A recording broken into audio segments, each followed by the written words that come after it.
todo lo que estamos haciendo es como para obtener un hormigón resistente y durable. También habla allí, que me parece muy importante, lo que sería, digamos, una charla que deberíamos de hacer, el tema del jurado. La vez pasada el ingeniero Cardoso hizo algunas acotaciones bastante interesantes. La finalidad de este procedimiento es eliminar el aire atrapado, mejorar la adhesión con el acero, del hormigón con el acero, mejorar la resistencia, mejorar la permeabilidad, la durabilidad y la resistencia, y respetando todos estos procedimientos que un poco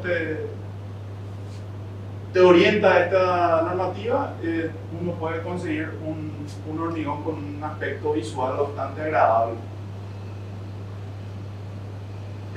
Muchas veces por cuestiones de malos procedimientos, uso de equipos inapropiados,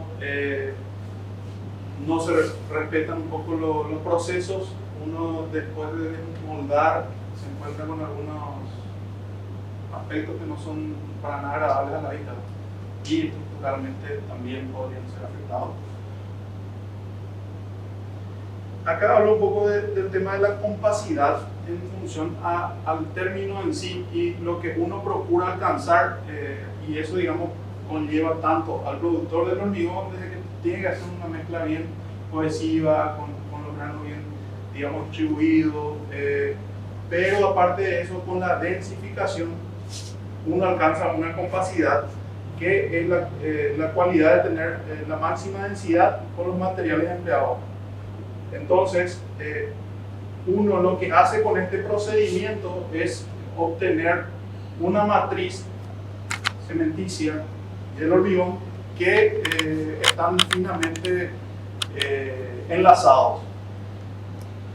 Hay varios métodos de compactación, pero el más apropiado hasta aquí al menos se ha encontrado es que, bueno, es con el vibrado mecánico. También el manual tiene sus aportes, pero el más apropiado, digamos, por varios artículos, y bueno, en la práctica misma ustedes ya han visto también que, bueno, el más eficiente es el compactado mecánico. Un poco el cuadro que está a la derecha de ustedes es como para interpretar el aporte que tiene el aire. Si bien en este caso un poco voy a hablar más del aire, porque tiene sus propiedades buenas, digamos, para ciertas aplicaciones. En este caso, su aporte negativo es que, bueno, si vos no llegás a sacar todo ese aire, se queda, digamos, aire atrapado, que hace que la resistencia no sea la que uno está esperando. Entonces, respetar los procedimientos un poco harán que esto mejore. Algunos tipos de compactación, estamos hablando de la época, digamos, los manuales hasta ahora, que están vibradores de inmersión, reglas vibratorias, vibradores externos. Hay un sinfín de opciones hoy por hoy. El más utilizado es el oscilatorio, que consiste en un vástago central que tiene una masa que hace que, bueno, eso haga mover todo en un radio de influencia. Este es más o menos el principio de la actuación del vibrador. Y hay dos etapas que, digamos, insisten muchísimo a la hora de hacer el proceso de compactación, que es el tema de la inserción y sacar, digamos, el mangote. En la inserción te dicen de que tenés que hacerlo, el artículo te dice que tenés que hacerlo rápido y mencionan entre 3 y 5 segundos. Y el sacar mencionan entre 7 y 15 segundos. Yo por regla, normalmente con los contratistas y compañías, aparte de verle después, digamos, la terminación, porque al final de cuentas uno se fija mucho, ¿verdad? Que también, digamos, se obtiene por varias variables, pero bueno, uno de los aspectos más observados es la terminación. En esta normativa te permite, con algunos datos de entrada, que bueno, el fabricante te tiene que decir el diámetro del mangote, la potencia del vibrador. Vos entras en una tabla y de acuerdo a la aplicación que vos querés. Porque esto, digamos, es orientativo. O sea, no es que es una regla, no, yo no tengo este vibrador, no voy a hacer. Entonces, básicamente lo que hacen ellos es orientarte a qué equipo es el que sería el más apropiado para el uso que vos le estás queriendo dar. Entonces, entras en la tabla 5 y básicamente lo que te da es el radio de influencia y la velocidad de colocación. Eso es un poco como te va a ir definiendo también las alturas de tus canchadas y eso para no apurarle demasiado y no tener áreas que no puedas, digamos, liberar de aire y de agua excesiva, que es básicamente el concepto de la compactación. Esta es la tabla 5.1 de la serie 309, entonces en la que te da, digamos, el diámetro del mangote, un poco vos vas entrando con los datos del fabricante y de acuerdo a la aplicación que vos querés dar, él te va, digamos, orientando cuánto tiempo tenés que meter, el área de influencia, entonces como para que vos, digamos, no tengas áreas vacías de haber compactado. Que es este caso, el caso, digamos, de arriba, que bueno, tiene su área de influencia, que al final lo que vos tenés que procurar hacer es que se superpongan esas áreas de influencia. Con el vibrador que ya tenés, hacer eso. El procedimiento, insisto, y muchísimo en esto, es de meter rápido, ¿verdad? Y sacar despacio, y también te orientan, pero eso ya después seguramente ellos hacen muchísimo y después seguramente ya el operador va adquiriendo ciertas habilidades que le ayudan también a que, bueno, normalmente yo lo que hago es contar hasta 10 o hasta 15 y bueno, los saco ahora, pero hay ciertas habilidades que ya te van orientando como para que vos también vayas viendo ese efecto, ¿verdad? Como les mencioné, normalmente yo me guío por los 5 o 15 segundos de estar ahí antes de sacar y sacar despacito, ¿verdad? Como para que todo el aire como que lo venga barriendo para sacarlo para afuera. Una guía visual que se da es que bueno, el contorno del mangote se vuelve ya cremoso. El tiempo suficiente y van saliendo como que burbujas como para tener un indicativo de que bueno, ya está, ya tenés que parar de vibrar. Y este es uno de los aspectos que bueno, después de leerlo aquí y como que lo fui desarrollando para insistir con los muchachos también con el tema del sonido. El sonido como que tiende a equilibrarse del vibrador. Y también les muestro este efecto que bueno, ahí se observa el aspecto cremoso del cual yo les estoy mencionando.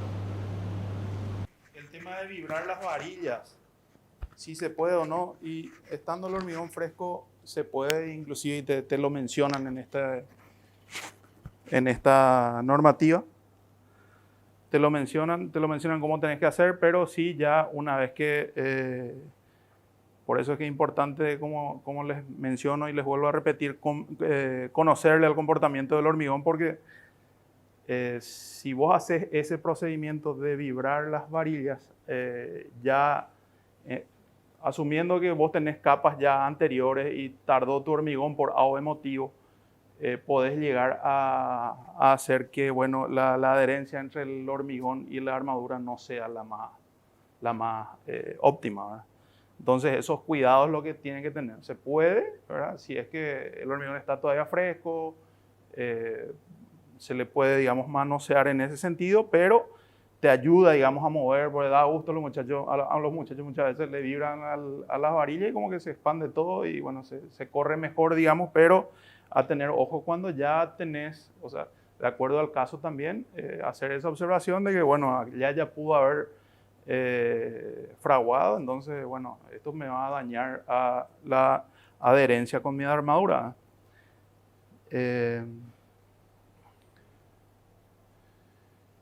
Acá un poco voy a mencionar algunas de las cosas que suelen pasar y el por qué se da, ¿verdad?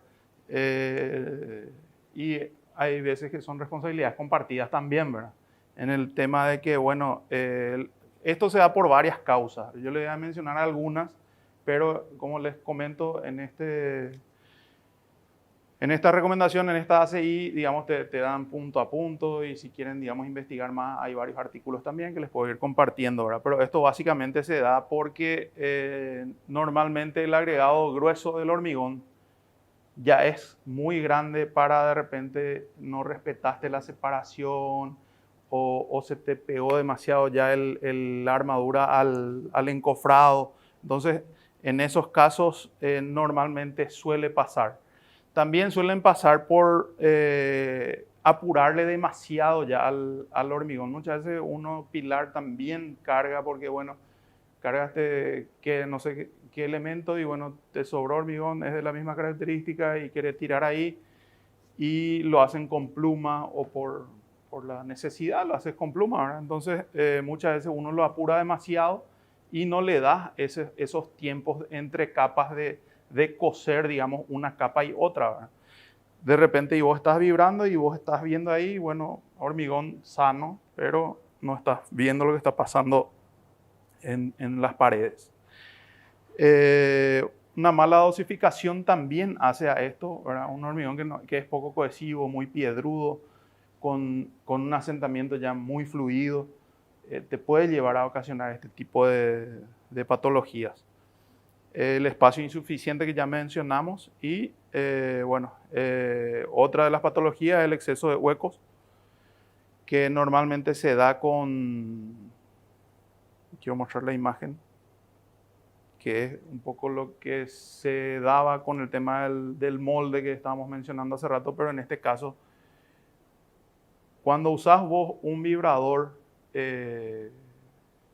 digamos, de baja potencia o que no le da como para cubrirle bien a tu tabique o a tu pilar, digamos, el área de influencia al cual trabaja de repente y deja esos vacíos, o sea, áreas que no compactó, tiende a dejarte esas burbujitas en esos sectores. Entonces, un vibrado externo ayuda mucho. Normalmente en nuestras obras, en el promedio de nuestras obras, al menos a mí en mi experiencia me tocó muy pocas veces ver que la gente tenga vibradores externos, o sea, propiamente. Pero no necesariamente tiene que ser un vibrador externo de la NASA, ¿verdad? Sino que más que nada vos le podés dar maseados de goma, entonces ayudarle al aire, ¿verdad? Mientras vos estás haciendo la compactación, ayudarle al aire a que escape, ¿verdad? A lo mejor esos 15 segundos no le son suficientes, pero bueno, vos le vas haciendo eso. Otro procedimiento es acercar lo más posible tu vibrador al encofrado, lo más que se pueda y en tongadas lo más cercanas posible. Eso sí es que, vos observás que en un pilar se te dio muchas de esas burbujas, bueno, lo que más probable que, bueno, tengas que acercar más tu radio de influencia. Si te salió 1,5, andate a 1 o un poco menos inclusive. Y tus capas hacer de entre 30 y 50, ir cosiendo. O sea, la capa anterior tiene que entrar por lo menos 7,5 centímetros el mangote. Si vos haces uno de 30, bueno, la siguiente tongada vos tenés que procurar de que penetre por lo menos 7,5 centímetros en la capa anterior, ¿verdad? Como para que eso se haga el cosido, como se dice. Estos son los fenómenos que se suelen dar, las burbujitas y compañía, y como les mencioné, el procedimiento es ir mejorando y ayudándole desde afuera con vibraciones externas. Este tema de la veta de arena se suele dar mucho por un tema de dosificación por un lado, pero por otro lado, y mucho pasa porque se escapa pasta del hormigón. O sea, y eso pasa mucho en las uniones y compañía, y tenés un hormigón muy fluido, poco cohesivo. Normalmente no es que te ayude tanto a retener, digamos, tu hormigón, y se forman este tipo de patologías. Las juntas frías, me gustaría básicamente hablar del tema de que, bueno, una vez que pasa ya Hay un procedimiento de revibrado que mencionan ahí, pero yo, digamos, no le menciono a los muchachos mucho porque es un procedimiento bastante complejo. O sea, no es que le podés habilitar nomás a los muchachos. Yo lo que básicamente hago es, bueno, ya se te formó la junta fría, entonces ver los procedimientos como para procurar unir el nuevo con el viejo y bueno, va a quedar algo estéticamente no muy agradable, pero es el más seguro. ¿Por qué no sugiero el revibrado? O por lo menos a informarse si se quiere hacer eso, ¿verdad? Porque normalmente en ese revibrado, y vos querés unir el nuevo con el que está ya empezando a fraguar, ese revibrado puede inducir a fisuras ya internas, esa separación del hormigón de la armadura. Entonces esas cosas son mucho más peligrosas que ver un elemento con una junta fría. Entonces quiero nomás apelar un poco a la conciencia y bueno, después dependiendo del caso ustedes le aplican el procedimiento si es que requieren eso. Hablar de tener y establecer procedimientos bien claros se pueden basar en esta guía como para, de acuerdo al elemento que vayan a hacer, es muy necesario. Y cuando ya tenés, digamos, personales entrenados, ya lo hacen, digamos, de forma rutinaria eso, ¿verdad? Normalmente la gente, nosotros, esta misma presentación le hacemos a nuestros clientes cuando vamos a agarrar una obra nueva y compañía, como para que vayan teniendo cuidado, pero es muy importante que ya, digamos, sea hábito de la organización este tipo de procedimientos. Entonces, de repente, vos tenés un tabique que querés hacer hormigón visto y ya se te hace mucho más sencillo. Che, hincame allá, hincame acá, ve el tema de que no pierda la lechada, tapanos bien este tema. Entonces, en ese sentido, un procedimiento claro, preciso, de repente, y si pueden hacerle no sé, resulta mucho estos checklists, ¿verdad? Como para que le vaya chequeando de que está cumpliendo con todos los procedimientos, ayuda muchísimo. Involucrar a todos los responsables, que es lo que le estaba comentando, y conocer al hormigón y sus limitaciones, como le estaba comentando de repente, y hay ciertos aspectos del hormigón que ya, bueno, ya no dan, entonces no insistir con eso, en el sentido de, bueno, ya empezó el fraguado, ya pasó su vida útil, o de repente y el proveedor del hormigón se hace cargo de que, bueno, puede llegar hasta una fluidez de cono 18 y, bueno, vos lo que está queriendo llegar ahí le metes mucho vibrado y, bueno, lo más probable es que se te presente alguna de las patologías que ya mencionamos antes, ¿verdad? Si no le conocen al hormigón, es apropiado, bueno, acercarse al proveedor como para que ellos también les haga un aporte del mismo, ¿verdad? Si el hormigón está bien, bajo la premisa de que el hormigón está bien, un exceso de vibrado siempre va a ser mejor que un defecto. Equipos apropiados y de comprobada eficiencia, y siempre es importante también tener estos mismos equipos, digamos, de backup siempre. O sea, tener lo que usas usualmente, pero tener alguno más por si las moscas, porque el hormigón es un producto perecedero y tiene una vida útil. Entonces, encontrarte ante la situación de no tener esos equipos pueden ser medio jodidos.